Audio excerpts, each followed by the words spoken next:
Oh, buddy, Andy here again. Well, this is one of those momentous days in history, or everybody's talking about it in that sort of way, that sort of revolution that's happened in Egypt. I don't know what they're going to call it. Are they going to call it the papyrus revolution? Because you get these other ones in other countries, and I can't remember which ones they call them, the velvet revolution or the orange revolution. They have colours or something. So maybe this can be the papyrus revolution. And I thought I'd just mention this because as this video is called, the revolution has been televised. A bit of a sort of throwback to that old Gil Scott-Heron track, which you may remember. If you don't, it's well worth searching out. The revolution will not be televised. Back in those days, they didn't want you to see things. And that's one of the things that's happened here. One of the reasons that this whole revolution has happened in Egypt and possibly in Tunisia as well. And we can think of other examples across the world where the internet has taken over. The 24-hour rolling news programs, think of them what you will, and they come up with some pretty banal stories sometimes. But when something like this happens, that's when they come into their own. And all of those citizen journalists are able to put their own bits and pieces up there, their blogs, their photographs, their videos, their tweets, when they're allowed to, obviously, because there is that issue about the country shutting them down, and that did happen, shutting the internet down, that did happen in Egypt. But as we saw, ultimately it didn't make that much difference at all. And if anything, it just gets other people involved, because that sort of revolution supposedly was started by people, younger people, the internet age, the internet generation, the internet savvy people, the bloggers, etc., getting people out onto the streets. Okay, there was catalysts for it, as there were in Tunisia as well. But this isn't something that's new, because I remember reading about the problems that were coming up in Egypt amongst the younger people, the internet savvy generation, the blogging generation, shall we say. A few years ago, I read a very good article, a couple of years ago it was, maybe even longer than that, in Wired magazine, specifically about the Egyptian blogging community and what they were doing and what they were blogging about, exactly the sort of things that you've been hearing about over this past 2 or 3 weeks. And obviously these things have been going on for 30 odd years, as we are now finding out, but it's only the internet that's enabled that sort of drip feed of information to get out there, hence the fact that other people were banned, hence the fact that other people were put in prison and tortured and hunted down by secret police, etc., etc. All those things you're hearing about now. And that's one of the good things that the internet can do. Yes, there are bad things about it, of course there are, we all know about that, but this is a great example of what it can do. It can show people and teach people about things that are going on in countries that the government doesn't want you to know about, doesn't want to allow to get out there. The Egyptian government banned the Muslim Brotherhood, for example, and they weren't allowed to exist effectively, and people were put in prison and all that type of thing. We've now seen that actually doesn't do any good in the end. It just stifles people, and in this day and age, you can't do that sort of thing. So it's a great day for Egypt. It's a country I've been lucky enough to go to a couple of occasions, both in times during Hosni Mubarak's rule, although you wouldn't have known it back in the 80s and the 90s when I went particularly. It was a settled country, I suppose, then, because once again, people didn't realise what was going on, I suppose, or weren't sure that the communications revolution hadn't taken off. But I'm hoping that this whole thing, apart from what happened in Tunisia, but obviously what's happened in Egypt, because it took that much longer, the Egyptian side was obviously inspired to an extent by what happened in Tunisia, but that stop, start, go revolution, should we say it like that, with Mr. Mubarak not going to go, then there's maybe he is, then he isn't again, and all this sort of stuff going on, and he was hanging on and clinging on for dear life, as opposed to what happened in Tunisia, where the president left pretty quickly, saw the writing on the wall, saw that graffiti and the flags and all that sort of stuff, and got the hell out of there. Obviously, Mr. Mubarak thought, well, no, I've got my police, I've kept this country going for 30 odd years, I can hang on, I've got everybody with me. And then you realise that no, you haven't. And if you go about these things the wrong way, the worst thing you can do is have a go at your people. If you have a go at your people, you do so at your peril. As we've seen, people turn against you. Army, the police people throw their guns down, throw off their uniforms and join in with the protesters.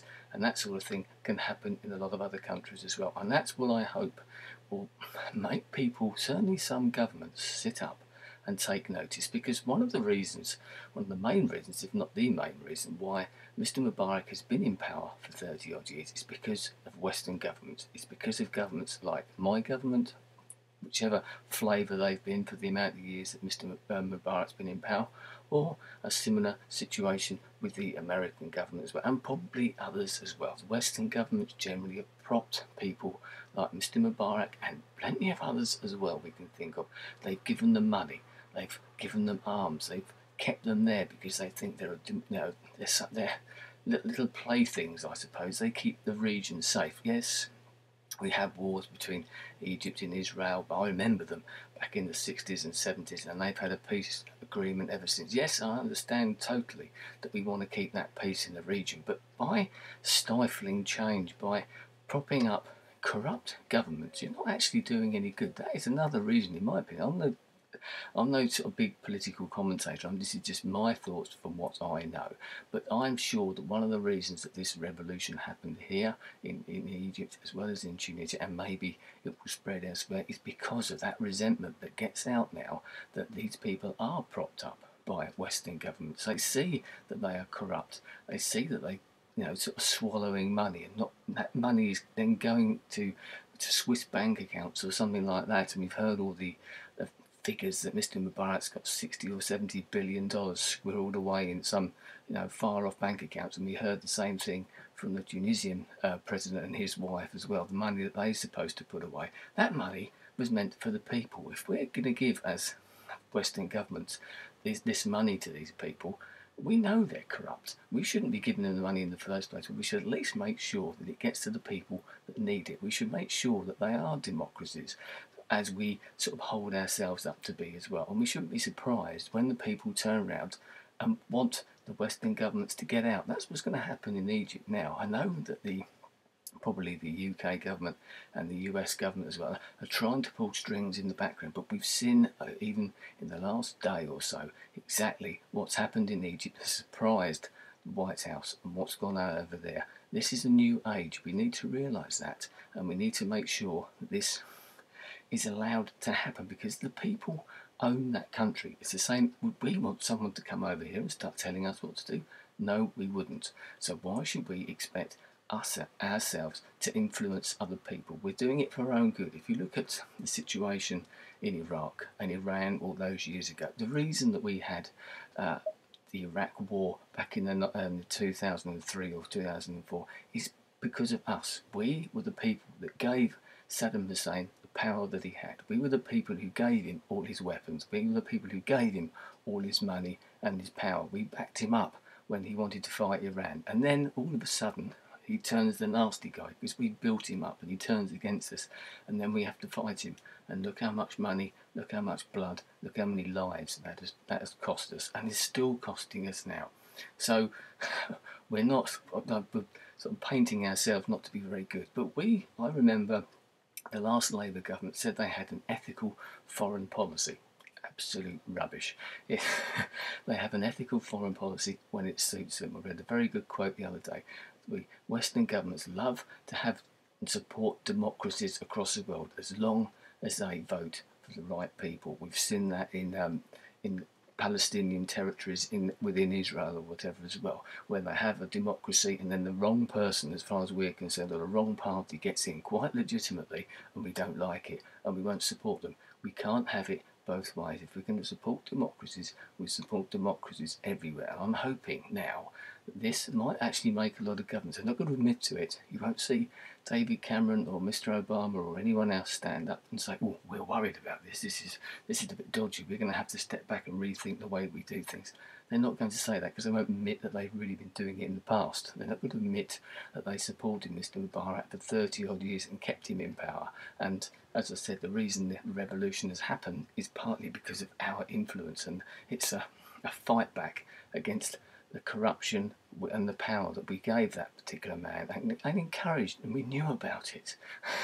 And that's what's so nasty about it as well. So, a bit of a long-winded ramble maybe, but I'm just hoping that this is going to make people sit up. That's what I'm thinking. And it might make other people, other places within the Middle East think about themselves as well, whichever countries you want. It might even People are worried that it's going to create problems, it's going to create tension, it's going to create wars. Yes, of course, people, I can understand the state of Israel being worried about what's going on. Of course, I understand that totally. But maybe it will make them think about how they live their lives and how they go on. Because don't forget, they are supported to a great extent by Western governments as well. We're sort of on both sides of it as well. We're on both sides for a reason, because we want to see peace. I understand that, and everybody wants to see peace. I doubt that the Egyptians want to go to war again. They didn't do very well the first time they went to war with Israel, and that's the reason they've had a peace treaty for so long. No one likes to see bloodshed. No one wants to see wars, but maybe we'll start to look at the fundamentals there, and the reason that a lot of these Islamic people and everything, all the terrorism that goes on, the sort of basic reasons why that has been happening in the first place is because certain rules, certain laws, certain resolutions or whatever haven't been obeyed, haven't been abided by. Maybe we can look at those, or certain governments, and start looking at those and start thinking, well, actually, maybe we should all start being straight with each other. Maybe we should all, actually, if we're going to be a democracy, we'll have a democracy and we'll do it properly. And if nothing else comes out of these revolutions apart from that, and it looks, I'm hopeful that somewhere like Egypt, as I said, I'm taking a bit of an interest in, if once the army have sorted themselves out and we have free and fair elections, does it matter who gets in really? As long as the right people gets in, it's done properly, and we can see that it's done freely and fairly, and the people actually get to choose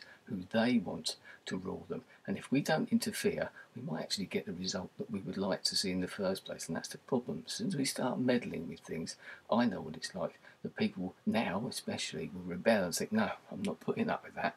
No, if that isn't what we want. We don't want outside interference. I've seen it recently. You've seen people on the streets of Egypt having a go at journalists and that. Yes, some of that's trouble stirred up by the Mubarak thugs or whatever, but some of that is also that's annoyance, what they see as Western interference. They're worried that that's going to come in again, that we're going to try and take over their country. As I said, it's their country. They should do what they like with it, whether we like it or not. And that's the trouble. Excuse me, as I said before, we only like a democracy when it's one we can actually work with. Maybe we've got to come to be a bit more realistic and think, well, actually, these people, let them have the vote, decide what they want to do, and actually back them up that way. Let them back up the real government, the one that the people choose. So there you go. Anyway, I thought I was going to write a blog post about this, and I had a message from someone earlier on, because I did a blog post, so I might well put a link to down there, about not talking about certain subjects because of the reaction you might get, because you might be a bit controversial. And I don't talk about sort of political things that often. I do sometimes when the fancy takes me. But maybe, as this person said, why should you not say something? Anyway, you might be able to read the blog post down there, and it gives you some indication about, not about the topic that I was thinking about the other day, but some of the reasoning behind my reasons, shall we say. But this one I thought I'd put out there, see what you think, and let's see what happens. And hopefully this time we can actually be the good guys and sit back, watch, applaud, and hope, I suppose, that the right result for everybody comes out. Not just the right result for us, but the right result for every individual country, because that's what we should be doing. Anyway, thanks for your time. I'll speak to you again soon. Goodbye.